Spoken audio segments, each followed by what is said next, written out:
কি আমরা ডিসেম্বরের মধ্যে এই নির্বাচন চেয়েছিলাম, জনগণের প্রত্যাশাও তাই ছিল। প্রত্যাশা জনগণের পূরণ হয়নি। আমরা মনে করি যে ডিসেম্বরই নির্বাচন হওয়া সম্ভব এবং সেটাই জাতির জন্য সবচেয়ে উপযোগী হবে।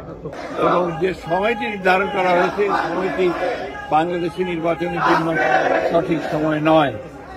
এখানে আপনার যে প্রচন্ড গরম, ঝড় বৃষ্টি হওয়ার আশঙ্কা থাকে ওই সময়, তারপরে রোজার পরে প্রেরণা করতে হবে রোজার মাসে, যেটাও খুব ডিফিকাল্ট হবে। আমরা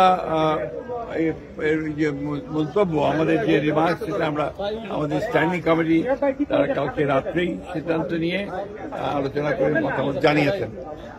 আমরা মনে করি যে ডিসেম্বরই নির্বাচন হওয়া সম্ভব এবং সেটাই জাতির জন্য সবচেয়ে উপযোগী হবে।